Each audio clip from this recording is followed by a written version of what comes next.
Hi! Today Adele and I are going to be talking about different series that we watched that we liked and we would like to recommend it to you. And we have three recommendations each. Yes. And we will start with Adele, which is your first recommendation. Right, okay. So I loved The Fall, starring Gillian Anderson and Jamie Dornan. Jamie Dornan is very infamous for acting as 50 Shades...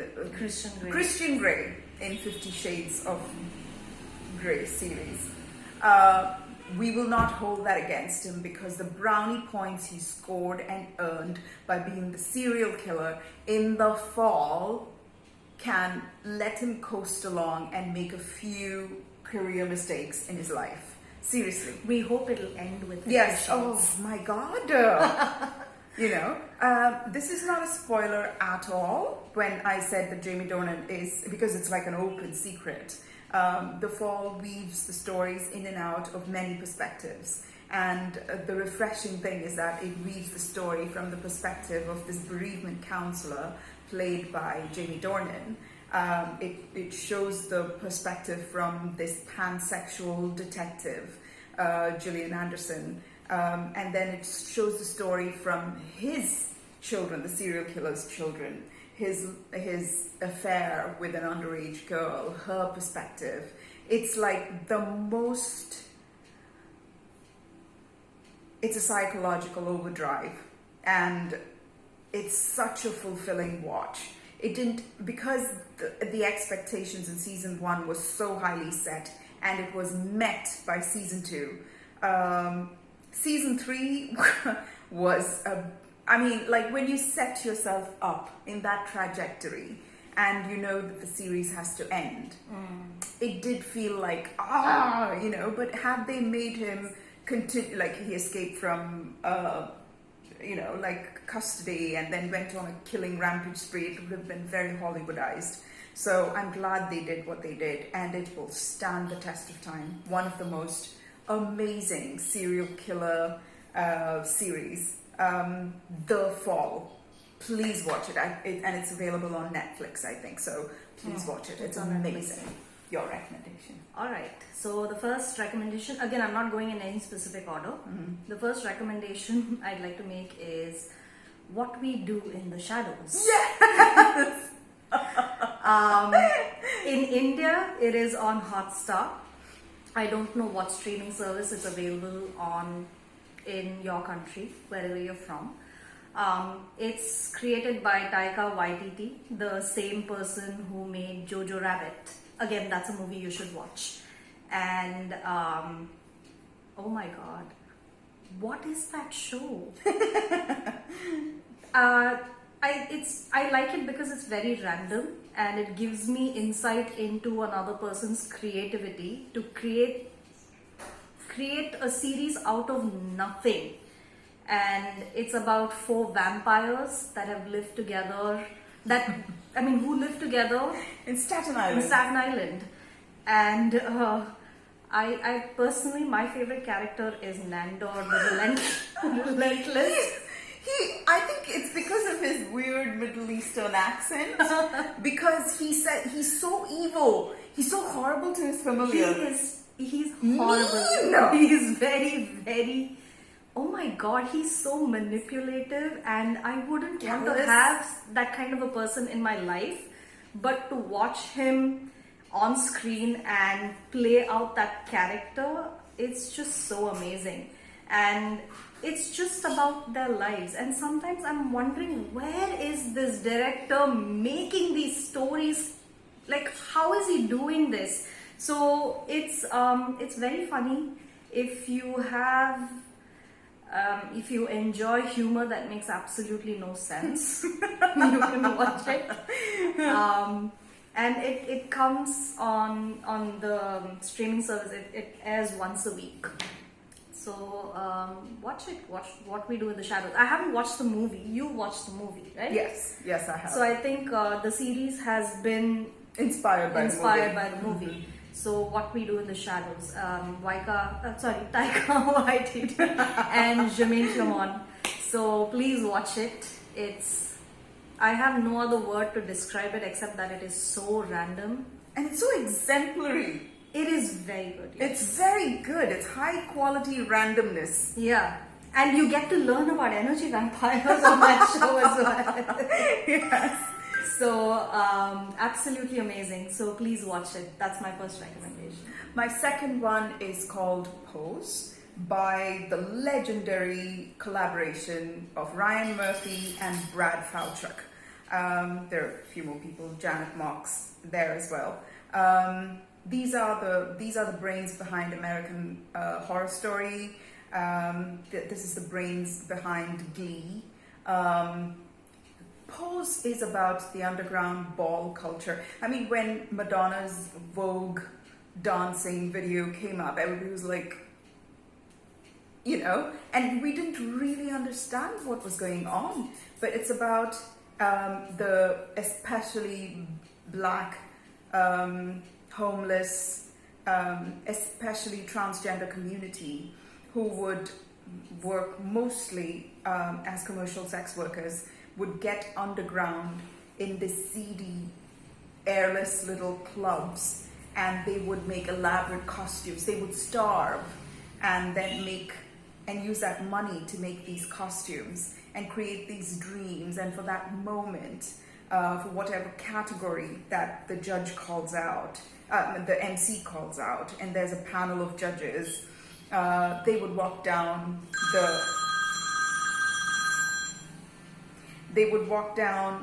the runway, you know, and they would. It is so beautiful. It is so beautiful, and the cattiness, the politics of it all, something that none of us will ever feel. Hopefully, will never feel, because none of us. Not them. Nobody deserves to feel that way, you know.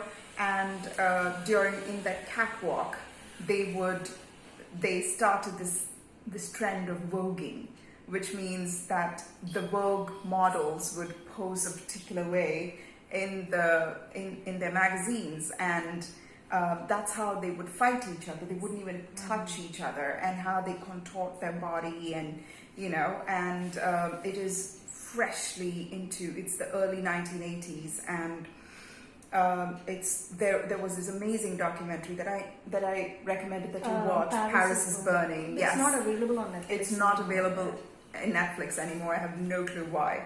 And also The Life and Death of Marsha P. Johnson is again another documentary that you can watch that would give us a kind of an idea of what goes on. Like, for the first time, you know, I thought knowing about the world is just traveling to different places and seeing all the touristy sites and taking pictures and selfies, and my God, we'll never know the world.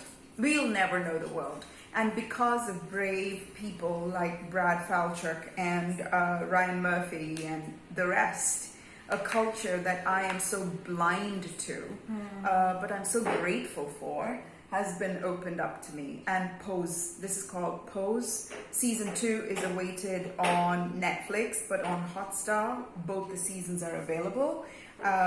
Please watch it. Please, please, please watch it. Because we owe it to a community of human beings who have, for the most part, because of our ignorance, been forced to be marginalized. And that's on us. And now that we've got a chance to educate ourselves through the medium of a series, why not? And it's highly entertaining. It's incredibly wonderful. Please watch it. Pose, which is all the seasons are available on Hotstar, and in Netflix, season 2 is awaited sometime in June. That's my second recommendation. What's yours? My second recommendation is Mindhunter. And oh my God. What's my boyfriend's name there? How many boyfriends do you Oh, have? they have boyfriends everywhere. What's his name, Jenna? Jonathan Groff. Oh, so cute. He is gay in real life though. But yeah. Like, even if he were straight, like I had a chance, right, with Jonathan Groff. No. We can always No, Jana. dream. Okay.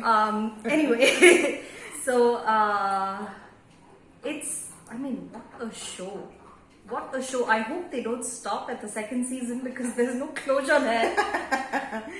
It's about this, it's based on a real life story where you have the behavioral science unit of the FBI and they profile serial killers.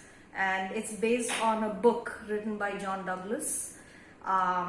So this show is about these two people from the FBI who travel to different prisons and talk to serial killers, people who've been convicted of terrible, terrible crimes. And they talk to them, they ask them what their background was, what the history was, how they were feeling before they went in for the kill, and what made them keep going again and again and again.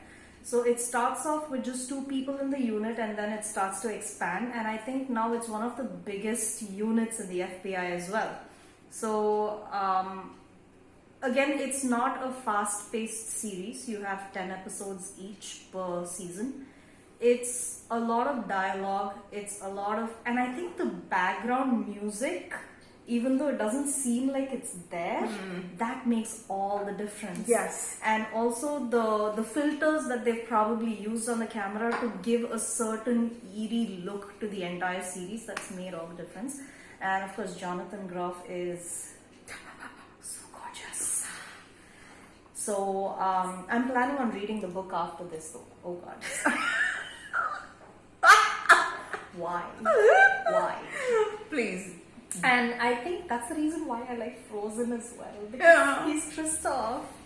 Anyway, so I'm digressing. But please watch it. I binge watched the first season and I paced the second season out because I realized it was taking over my life. But I think it's absolutely amazing. All of the actors have done such a good job on that series, where everybody has brought something to the table with their acting. So please watch it. In fact, I felt even the serial killers, the guys who played the serial killers, they've done such an amazing job. Yes. You actually feel scared. I wouldn't want to be caught anywhere near them. But I don't think there's a season 3 coming out. It's on hold as of now, I think.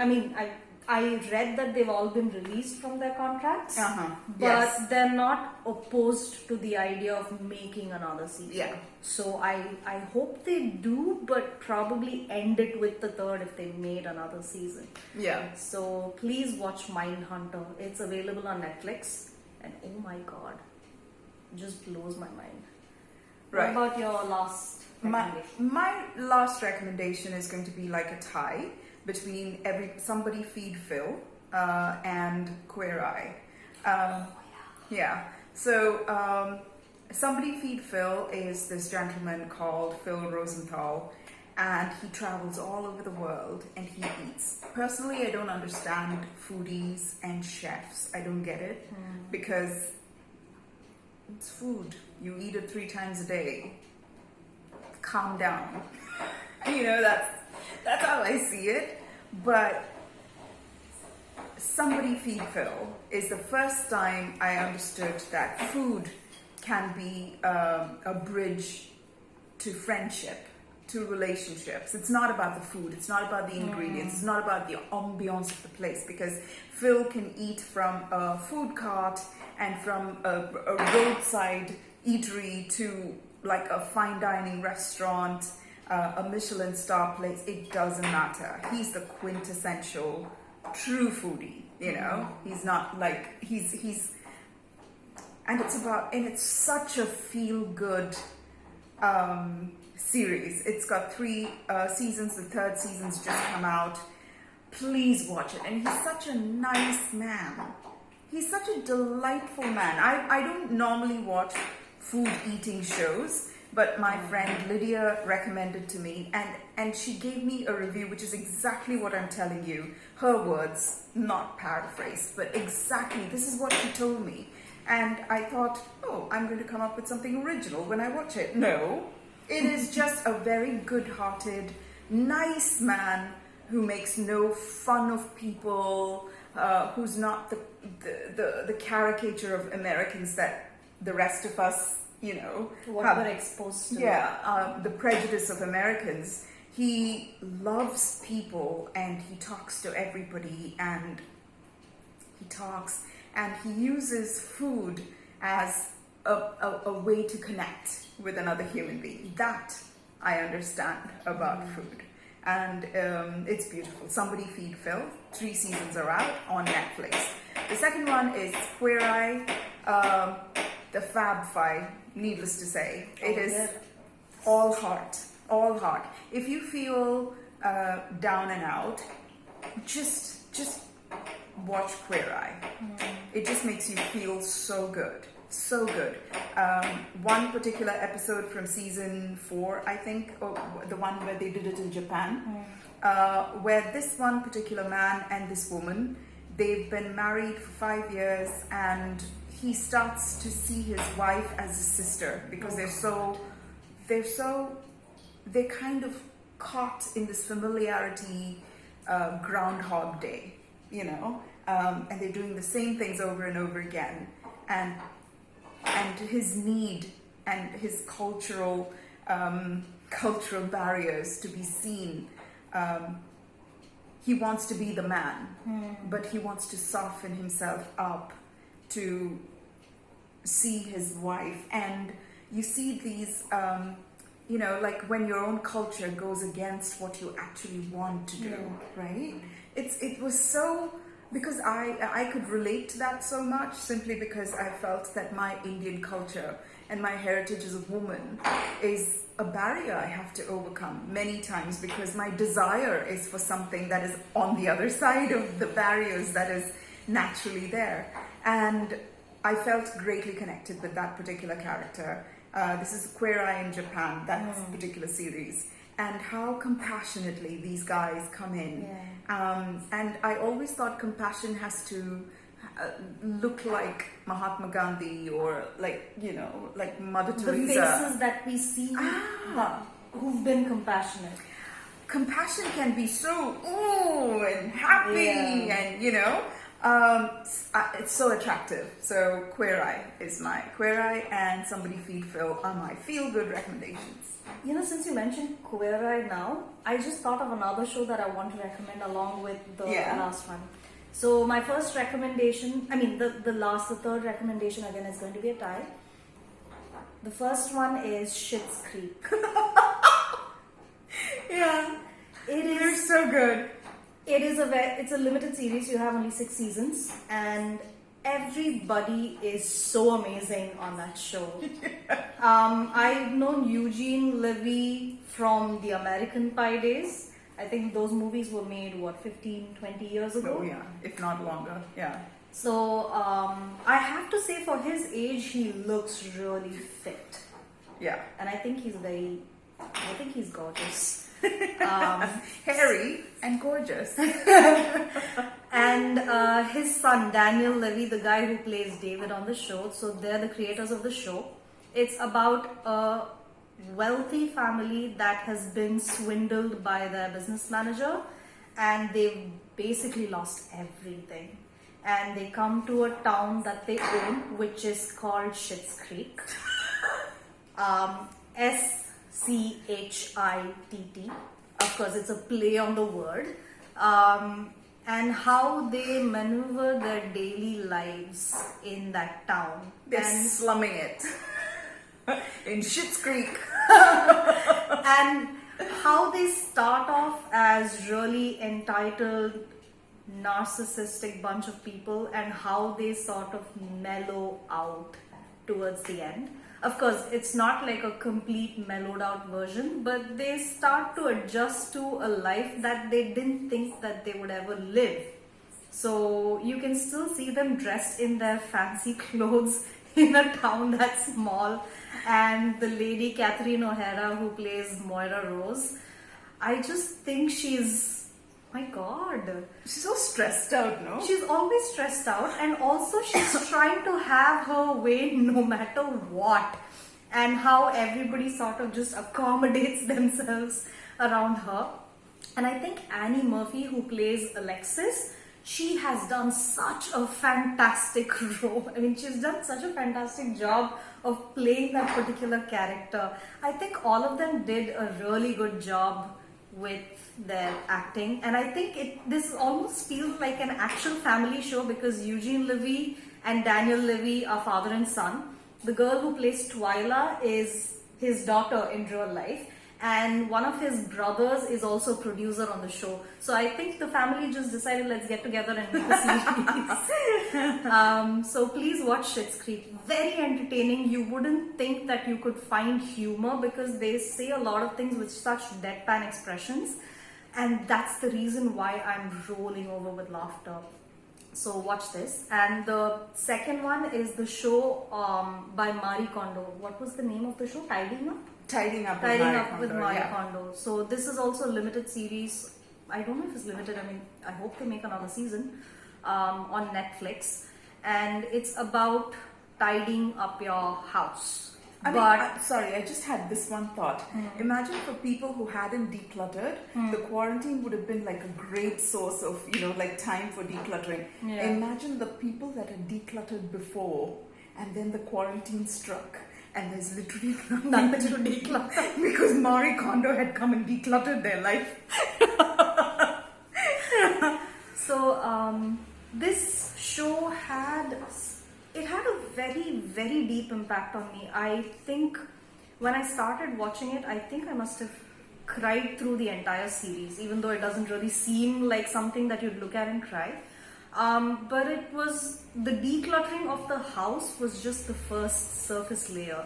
For me, when we were talking about decluttering, when they were talking about decluttering on the show, it was literally creating space. And for me, it felt like creating space in my heart.